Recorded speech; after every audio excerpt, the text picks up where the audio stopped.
Cobbett, the pugnacious Tory journalist who could by no stretch of the imagination be accused of Jacobinism, swung round in 1804 and began to rake the ministry with polemic. The tide has turned. From popular enthusiasm, it has run back to despotism.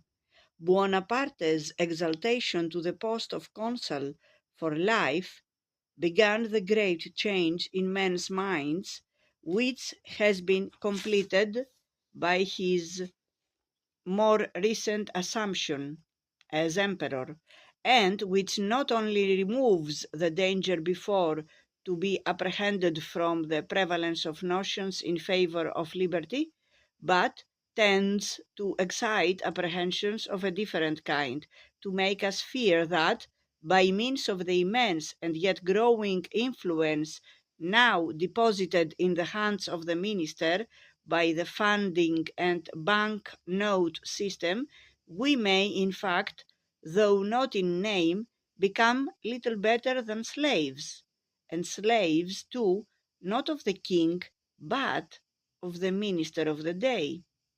The logic which connected the despotism of Napoleon and of Pitt is by no means clear. Cobbett, so cogent in detailed argument, often blustered through the larger outlines, but the drift of what he said, with increasing force and frequency, was clear.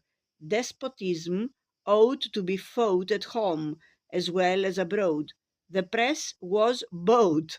The ministry was inefficient and corrupt, supporting a mob of court sycophants, parasites, pensioners, bribed senators, directors, contractors, jobbers, hireling lords, and ministers of state.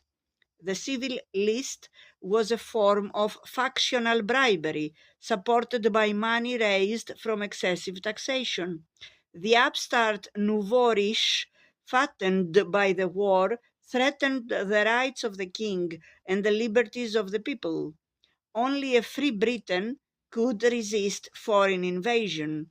In a queer jumble of Toryism and radicalism, he accused not the reformers, but the ministry of endeavouring to sow the seeds of discord amongst the people, to divide them again into Jacobins and anti-Jacobins, to hatch a pretext for measures of extraordinary coercion.